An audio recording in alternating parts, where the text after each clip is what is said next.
far as I'm concerned, arid deserts like this one have got to be the most difficult places on Earth to survive of all.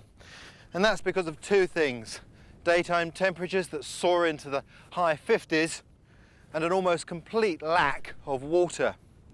If you come here, you literally have to bring with you everything that you're going to need. And if you break down, you're in the nightmare scenario of only really being able to eke those supplies out for as long as possible, in the hope that someone may come along and rescue you. Desert covers a fifth of the Earth's surface, and of all the deserts, the Sahara is by far the biggest. You could fit the whole of Europe in and still have room to spare. And it's a tough place to survive, with temperatures hitting 50 degrees centigrade and some parts that haven't seen rain for years. In such a difficult place, you might well ask the question, why come here in the first instance? Well, the answer to that is quite simple. The desert is one of the most beautiful and stunning places on Earth. And the solitude here, well, that's poetic. But during the Second World War, many young men, like the crew of this American bomber, the Lady Be Good, found themselves in this hostile land with very little hope of survival. In 1943, pilot William Hatton and his crew of 8 young Americans took off from their base in Libya on a bombing mission. They never returned. 16 years later, in 1959, an oil prospector came across the wreck of the plane. It contained food and water. There was even a thermos of coffee and a radio, but no sign of the crew. In the dark, they'd overshot their base, flying on until they got hopelessly lost and ran out of fuel. Believing they were over the sea, they'd bailed out with virtually nothing, abandoning the plane, which crash-landed without them. The bodies of the crew weren't found until a year after the wreckage of the plane was discovered, a full 17 years after they bailed out. With the bodies was a diary that charts their last days. It makes for a compelling but haunting read. Monday the 5th of April. Start walking northwest. A few rations. Half canteen of water. 1 capful per day. Sun fairly warm. Good breeze from northwest. Night very cold. No sleep. Rested and walked. Half a canteen was nowhere near enough water for the journey they were undertaking. You can survive for weeks without food, but in the desert, without water, it's just a matter of days. Tuesday. Rested at 11:30. Sun very warm. No breeze. Spent PM in hell. Walked and rested all night. 15 minutes on, 5 off.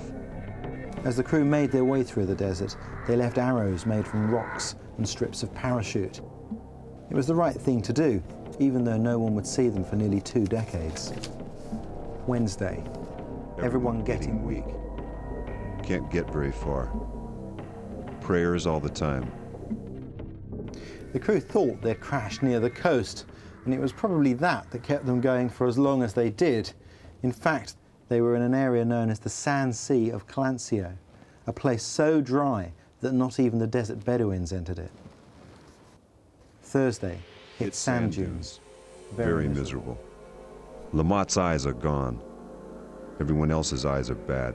Still going northwest. They were probably suffering from sand blindness, a condition very similar to snow blindness caused by the glare of the bright sunshine from the white sand. Saturday. No sign of anything. Really weak now. Can't walk. Pains all over. Still, I'll want to die. And the final entry says simply, Monday the 12th. No help yet.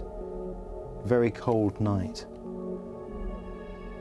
They'd survived for 8 days, having covered an unbelievable 70 miles, enduring 130-degree heat. But when their bodies were found, they were still 400 miles from the Mediterranean.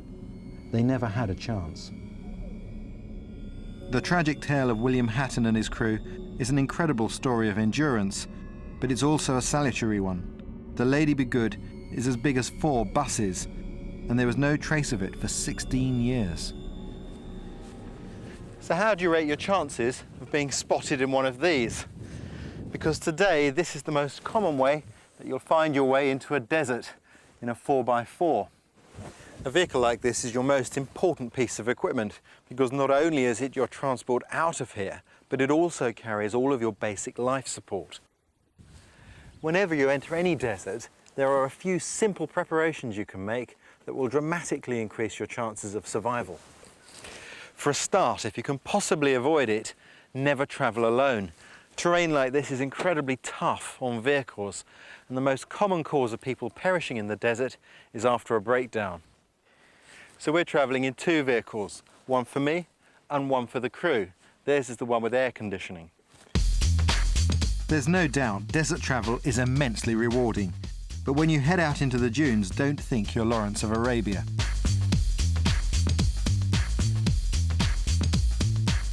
Use the best equipment. Plan your route.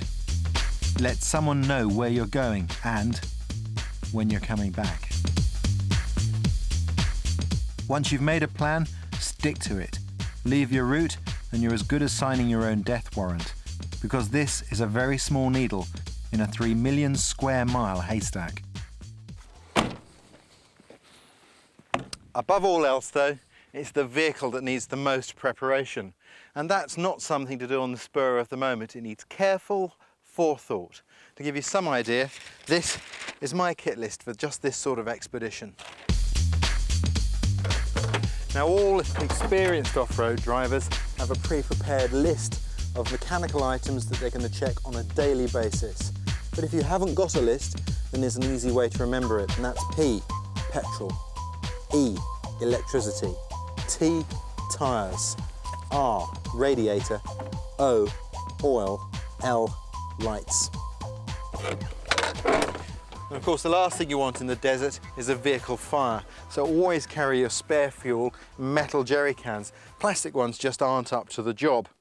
It's interesting that they get their name from the Second World War, when the German army had these superior pressed steel cans, while the British army just had cheap tin ones which tended to split.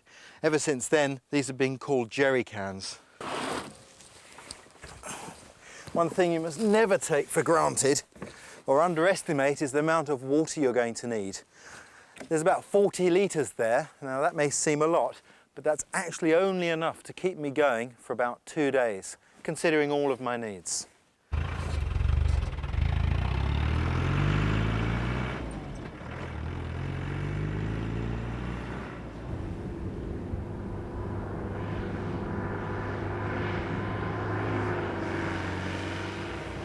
Too many people come out to the desert and bob around in their 4x4s as though they're in the Paris to Dakar rally. Driving off-road requires patience, concentration, and a few simple driving techniques. One important tip is to keep your thumbs out of the wheel, because if you hit a rock and the wheel turns suddenly, the bar can be thrown around and break them. Driving in sand, you want to get into the higher gears, pull away in second and try to get into third quickly, but you have to build up momentum. If you put the clutch in and you're not going fast enough, you simply stop. What you want to do is just float across the top of it.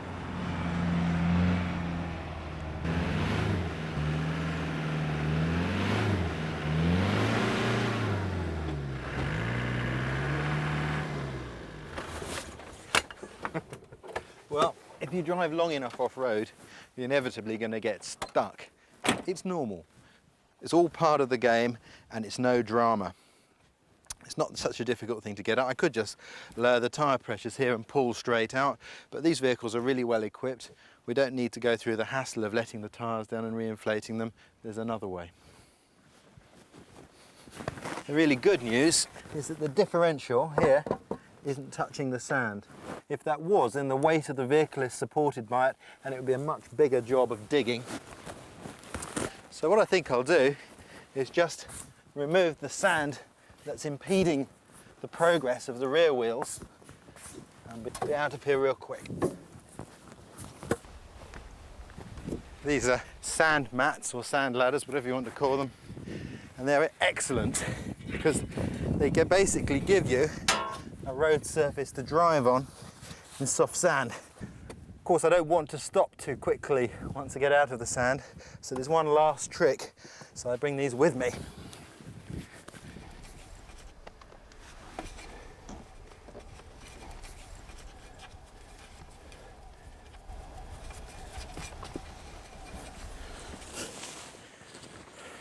Now, if there's one place you don't want anybody to stand when you're using these mats, it's right behind the vehicle, because they can be thrown out by the wheels at high speed. I once saw that happen in Zaire. A man was standing here, the vehicle moved forward, the sand mats came back and hit him across the shins, cutting him to the bone.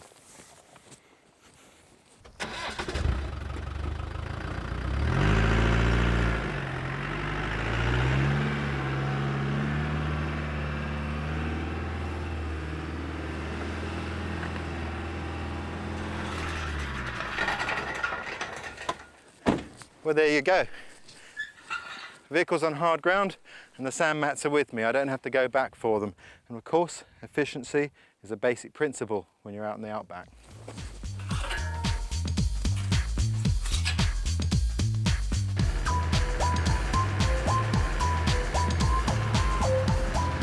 Deserts are such extreme places that they've produced many tales of endurance and survival, from the earliest travellers right up to the present day. Like the story of Robert Martin, a young German who was working for an oil company in the desert in Oman. New Year's Eve 1998 was supposed to be Robert Martin's last night in the desert before leaving Oman. He spent it camping with a colleague, but on their way back they got bogged in soft sand.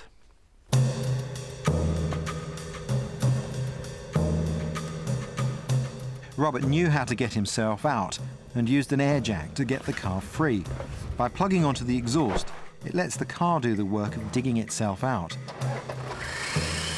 But in his haste, he made a mistake.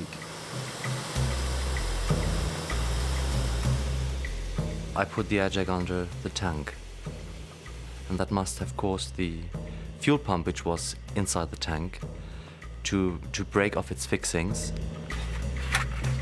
He got the vehicle out, but the damage to the fuel pump had already been done. On the rattling road afterwards, it must have got disconnected, and that's why the vehicle stopped. I only know this by now. Then I didn't know, otherwise I could have solved the problem maybe, but yeah, that's why the vehicle stopped. We tried to start it again, were not very successful, so we decided, as it was late in the afternoon already, to stay overnight and try it the next morning. Robert was trained in desert survival, so even though he and his friend Regina were only a few miles from the nearest village, he knew their best chance of survival was to stay with the vehicle. He'd left details of his route with friends and was confident that they would raise the alarm within 3 days. We counted the amount of food and water we had and calculated how much time it would take a search party approximately to find us. And our calculation was, latest after 3 days they would start searching for us, and it would take the search party approximately 3 days to find us. And by just remembering this calculation, we didn't lose hope. Confident of being found, they made cards and board games to pass the time. But days passed slowly with little food and no sign of anyone.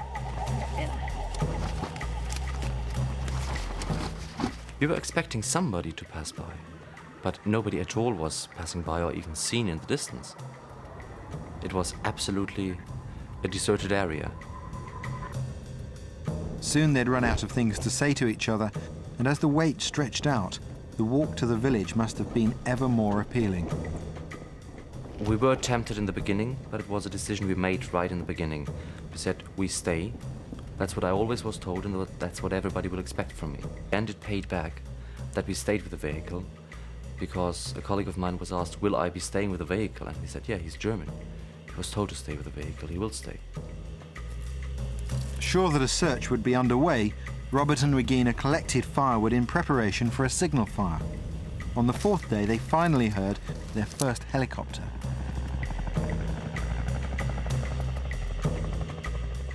We saw the helicopter a couple of times, and we were always surprised why they didn't see us. The smoke from their fire was too thin to be seen. One day they came close, about 500 meters, and we were surprised why they were just leaving. It wasn't until they lit a tyre from the car that the helicopter finally spotted them. It was only then, after 8 days in the desert, that they were rescued, and they could see why it had taken so long for the helicopter to find them. After we were picked up by the helicopter, and we were looking down from just 200 meters, we couldn't see the car anymore.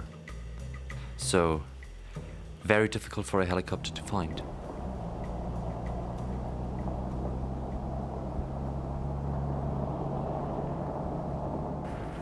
Robert did everything right, but it still took a week to find him. One more day, and he reckons he'd have had to set off on foot. And if that happened, his chances of being found would have been virtually nil.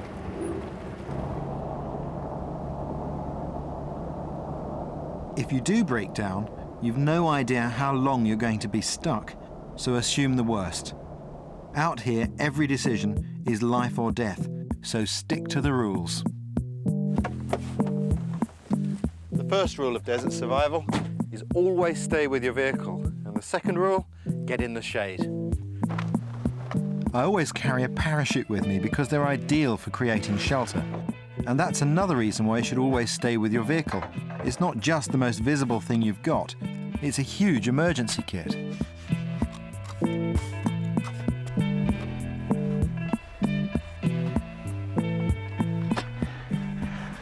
Right, that's the shade arranged. What I've done is I've taken the parachute and I've doubled it to create this airspace here. That helps to make very effective insulation from the sun's rays. But of course the sand is incredibly hot, so what I need to arrange now is something to sit on. The great thing about Land Rovers is you can easily lift out the seats, just what I need.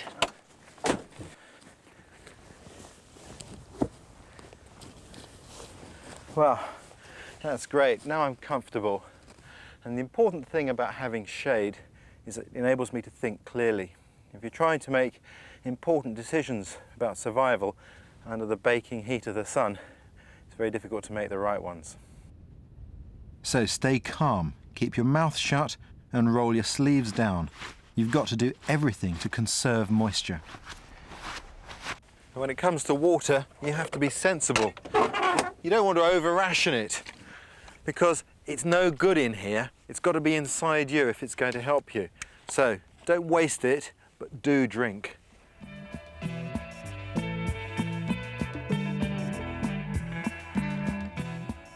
To see just how much water you need in desert temperatures, we asked our researcher Matt to do some real research.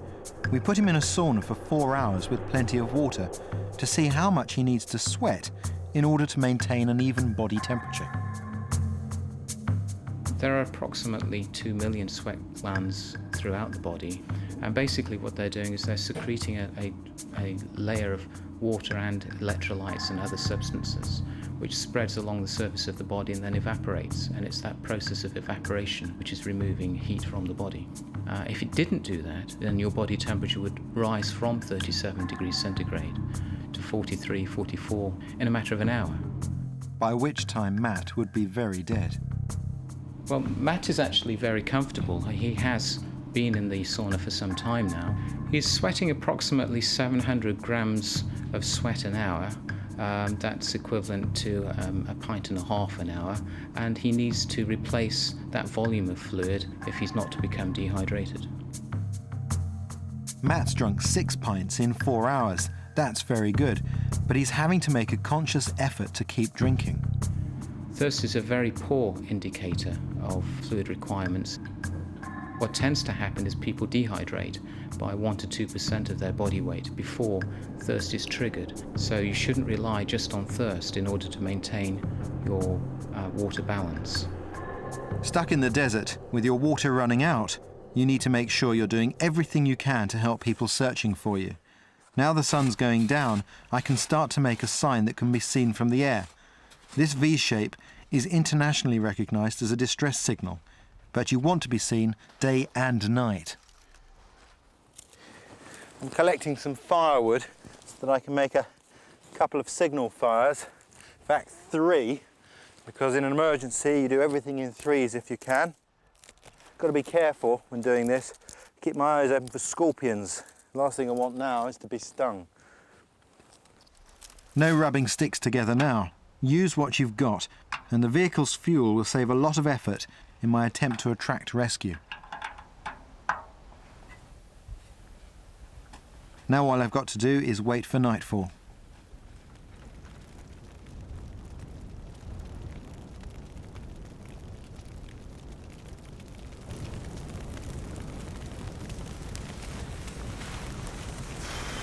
It gets real cold in the desert at night.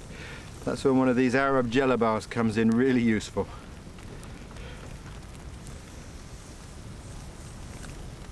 Feel like Obi-Wan Kenobi.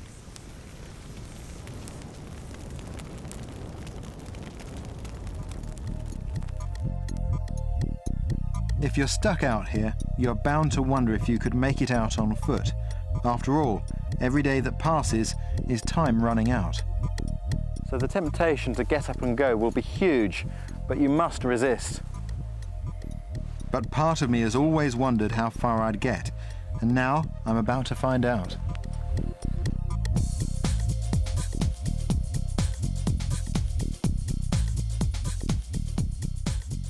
If you haven't got a hat with you, it's vital that you improvise some sort of shade for your head.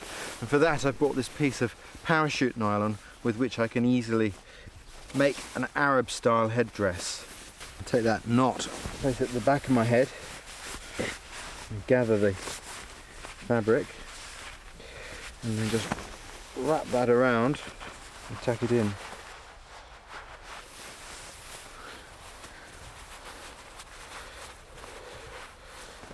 Just tuck the rest into my shirt at the back.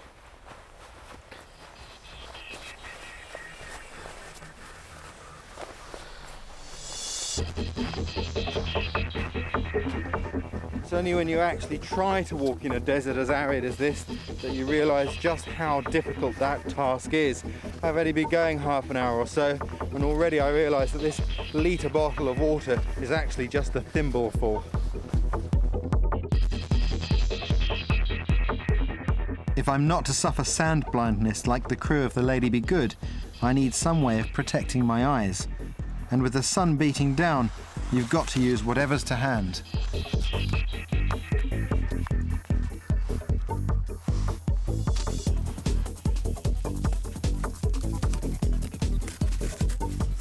There we go, a pair of Ray's sunbands. Perfect if I ever make it back to the King's Road. But none of this is really going to help me here. I'd be lucky to last more than a couple of days. Walking out of a desert requires an incredible amount of determination, resourcefulness, and most importantly, luck. As much luck as Bob Nelson had after he was shot down over the desert in 1942.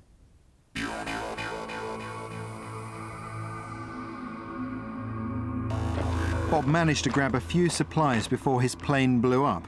Some tins of tomato juice, serve cool, a water bottle, torch and compass were all useful, as was Benzedrine, an amphetamine provided to keep him going with little food or sleep. But his crepe-soled desert boots weren't really up to the journey ahead. For 7 days, the only living things he saw were flies. During the heat of the day, he rested, walking only at night, signalling forlornly with his torch to try and attract aircraft.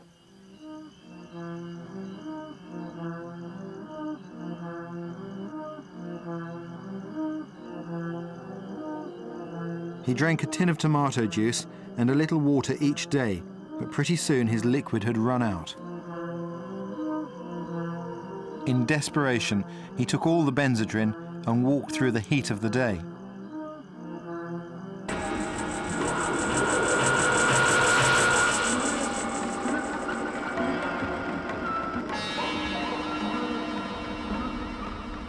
It was a desperate thing to do, and eventually he passed out. He came to beside some telegraph poles, thinking that if he broke the line, it would attract attention. He cut several down, but even then no one came.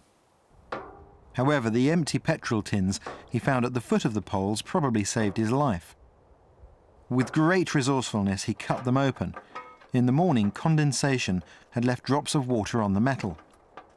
Licking these was just enough to keep him alive, but after 3 days in the desert, time was running out. Then he had a stroke of luck. He spotted a camel train, which would prove to be his lifeline. A nomad with the camels gave Bob his first proper drink for days. As soon as the liquid hit his stomach, Bob suffered cramps, but he couldn't have survived without this assistance.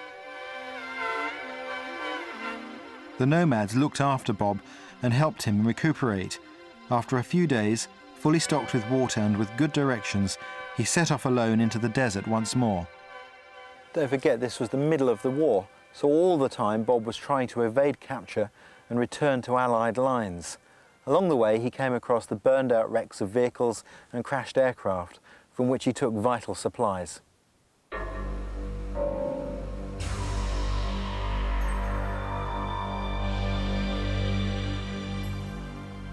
Eventually, after 18 days in the desert, Bob reached the German front line, which he simply walked through in broad daylight. But no man's land was a different matter. It was here that Bob's luck finally ran out. He was captured that night, just 1 mile from his own lines.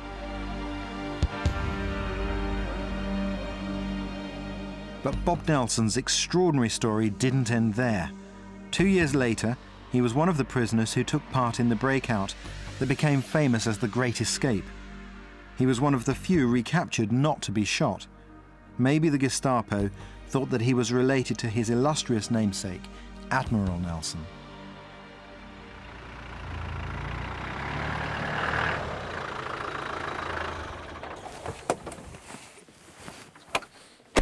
Unlike Bob, most of us need rescuing to be able to return safely to food, shelter, and most importantly, a cold drink. 1 beer, barman, please. Sadly, Bob died in 1999. He was one of the very few people who've ever walked out of a desert and survived. How did you get here? I'll tell you sometime, but where's my beer? Buy your own beer.